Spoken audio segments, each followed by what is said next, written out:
French President Emmanuel Macron will attend a state dinner at the White House this Thursday as he continues a three-day visit to Washington. President Biden has rolled out the red carpet, but disagreements over trade have overshadowed the trip. On Wednesday, Macron criticized the Biden administration's huge subsidies to American companies, which is part of the administration's Inflation Reduction Act.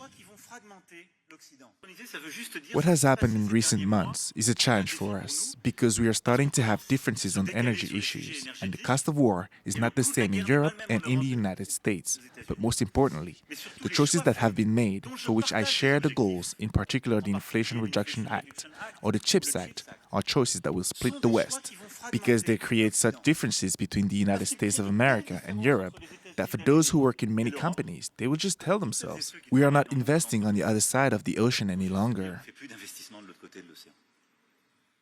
And we get more from our Washington correspondent, Ketevan Gorgistani.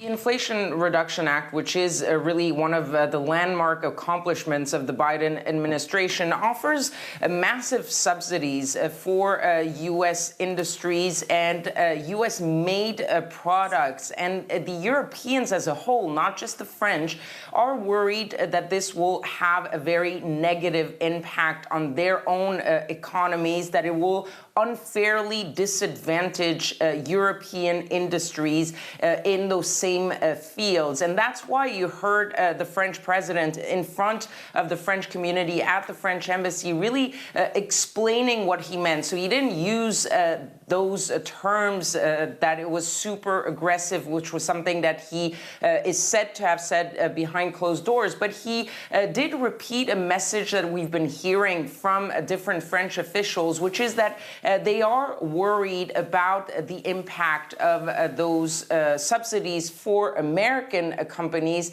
and how that will affect the Europeans. The Europeans are saying that basically the consequences of the war in Ukraine are not the same for the Americans and for the Europeans. And they are worried that those investments are no longer going to come into European industries.